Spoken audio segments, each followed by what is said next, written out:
Assalamualaikum warahmatullahi wabarakatuh. Selamat pagi anak-anak. Kita bertemu kembali dalam mata pelajaran otomatisasi dan tata kelola keuangan. Kali ini kita memasuki kompetensi dasar yang ke-13, yaitu menerapkan pelaporan aktivitas kas kecil. Anak-anak, pada pertemuan pertama ini Ibu akan membagi dalam 2 video ya, karena materinya banyak. Jadi untuk lebih memahaminya, Ibu bagi ke dalam 2 session. Bagian pertama ini Ibu akan menjelaskan tentang transaksi keuangan. Nah, anak-anak silakan kalian perhatikan PPT berikutnya. Pengertian transaksi adalah suatu kegiatan yang dilakukan seseorang yang menimbulkan perubahan terhadap harta atau keuangan yang dipunyai, baik itu bertambah ataupun berkurang. Nah, kalau transaksi keuangan ini merupakan suatu kejadian di dalam perusahaan yang menghendaki adanya pencatatan secara kronologis, sistematis, dan teratur yang menyebabkan adanya perubahan harta, utang, dan modal. Bisa juga ini sebagai bukti transaksi ya. Nah, sedangkan bukti transaksi adalah dokumen sebagai tanda bukti yang mendukung serta mengesahkan atas transaksi yang dilakukan atau tanda bukti adanya kewajiban pada pihak lain yang masih harus dilaksanakan. Contohnya di bukti transaksi ini cek, biliet giro, dokumen pengiriman uang, juga bisa dilihat dari bukti pelunasan atau voucher. Anak-anak, untuk bukti transaksi kalian bisa membuka kembali video-video yang sudah Ibu sampaikan pada pertemuan kemarin-kemarin. 2. Tujuan dan fungsi bukti transaksi. Bukti transaksi yang sudah dicatat merupakan pegangan untuk mempermudah akuntan perusahaan dalam menyusun laporan keuangan. Dari pencatatan tersebut dapat diketahui pihak yang bertanggung jawab atas terjadinya transaksi dan dapat menghindari duplikasi pada pengumpulan data keuangan. Duplikasi ini artinya double ya, datanya itu jangan sampai double, maka diadakanlah bukti transaksi tersebut. Kemudian bukti transaksi dapat mengurangi kemungkinan kesalahan dengan cara menyatakan transaksi dalam bentuk tulisan. Nah, sebaiknya di saat kita mencatat semua pemasukan maupun pengeluaran itu disertai dengan bukti-bukti transaksi. 3. Manfaat dan fungsi bukti transaksi. 1. Dapat mengetahui pihak yang bertanggung jawab atas terjadinya transaksi. 2. Dapat menjadi media yang berisikan data informasi keuangan. Kemudian yang ketiga, sebagai dasar untuk pencatatan akuntansi. 4. Dapat mengurangi kemungkinan kesalahan dengan cara menyatakan transaksi dalam bentuk tulisan. Kemudian yang kelima adalah dapat menghindari duplikasi pada pengumpulan data keuangan. 4. Macam-macam bukti transaksi. 1. Nota kontan. Ini adalah bukti pembayaran atau dokumen pembayaran yang dikeluarkan oleh penjual kepada pembeli sebagai bukti transaksi atas penjualan barang secara tunai. Kemudian nota kredit adalah bukti transaksi penerimaan barang yang telah dijual atau pengambilan barang. Nota kredit yang dikeluarkan oleh penjual ini berfungsi sebagai alat persetujuan dari penjual atas permohonan pengurangan harga yang diminta oleh pembeli karena barang yang diterima mengalami kerusakan atau tidak sesuai dengan apa yang dipesan oleh pembeli. Kemudian nomor 3, nota debit adalah dokumen transaksi sebagai permintaan pengurangan harga kepada pihak penjual atau bukti yang berisi informasi yang menyatakan tentang pengiriman kembali barang yang tidak sesuai dengan pesanan. Ini misalnya barangnya rusak ya. Kemudian 4, faktur, pernyataan tertulis mengenai barang yang telah dijual, baik dalam jumlah dan harganya. Faktur ini dikeluarkan oleh penjual kepada pembeli. Salah satu fungsi dari faktur adalah sebagai bahan pertimbangan pembeli dalam meneliti kembali akan barang-barang yang telah dibelinya. 5. Kwitansi, bukti dari transaksi pada saat penerimaan sejumlah uang. Kwitansi ini dibuat dan ditandatangani oleh pihak penerima uang, lalu kemudian diserahkan kepada yang melakukan pembayaran.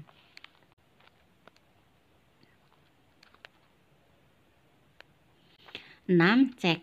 perintah pembayaran yang dibuat oleh pihak yang mempunyai rekening di suatu bank dengan tujuan agar bank tersebut membayarkan sejumlah uang yang tertulis kepada orang yang membawa surat atau yang namanya tertulis di surat cek tersebut. Kemudian 7, bukti memorandum adalah bukti transaksi yang dibuat oleh pimpinan perusahaan atau orang yang diberikan wewenang untuk suatu kejadian-kejadian yang berlangsung di dalam internal perusahaan. Misalnya seperti memo untuk mencatat gaji pegawai yang masih harus dibayar pada akhir periode. 8. Biliat giro. 8. Biliet giro adalah surat perintah untuk memindahbukukan sejumlah uang dari rekening nasabah suatu bank ke rekening penerima yang namanya disebutkan dalam biliet giro pada bank yang sama atau pada bank lain. 9. Rekening koran. Ini adalah bukti untuk mutasi kas di bank yang disusun oleh pihak bank untuk para nasabahnya. Kemudian 10. Bukti setoran bank. Ini adalah catatan transaksi berupa slip setoran yang disediakan oleh pihak bank untuk digunakan pada saat atau setiap melakukan setoran uang ke bank, seperti untuk investasi. 5. Jenis-jenis transaksi yang terjadi pada perusahaan. 1. Pembelian transaksi barang dagangan. Transaksi pembelian barang dagangan adalah kegiatan membeli produk dari toko perusahaan atau individu. Ini bisa berupa pembelian secara tunai, bisa juga pembelian dilakukan secara kredit. Kemudian yang kedua, pembelian kembali dan transaksi pengurangan harga. Jika barang pesanan perusahaan rusak atau barang tidak cocok dengan pesanan perusahaan, maka perusahaan akan mengembalikan barang yang rusak atau salah kepada penjual. Yang ketiga, transaksi diskon pembelian. Diskon pembelian adalah diskon yang diperoleh pembeli karena ia telah melunasi hutang lebih cepat dari waktu sebenarnya dan melakukan pembayaran secara tunai atau dapat dikatakan sebagai diskon tunai. Diskon pembelian transaksi dicatat dalam jurnal dengan mengkredit akun tunai dan diskon pembelian dan mendebit akun hutang akunnya. Artinya kalau kita mendapatkan diskon, maka ini akan mengurangi uang tunai kita. 4. Transaksi pemuatan beban adalah biaya pengiriman barang dagangan dari gudang pemasok ke gudang pembeli yang harus ditanggung oleh pembeli. Paham ya ini ya? Kemudian transaksi penjualan barang dagangan. Perusahaan menjual barang dagangan kepada konsumen yang pembayarannya dapat dilakukan secara tunai atau kredit. Kemudian 6. Transaksi retur penjualan dan pengurangan harga, artinya perusahaan harus mengambil kembali barang dagangan yang telah dipesan oleh konsumen karena kerusakan atau barang tidak cocok dengan pesanan pembeli. Yang keenam adalah transaksi keuangan. Transaksi dapat berpengaruh terhadap aset, liabilitas, dan ekuitas ya. Aset itu adalah harta, kemudian liabilitas ini adalah hutang, ekuitas adalah modal. Transaksinya adalah jika harta bertambah, maka modal bertambah. Jika harta berkurang, maka modal juga berkurang. Jika harta berkurang, maka harta juga berkurang.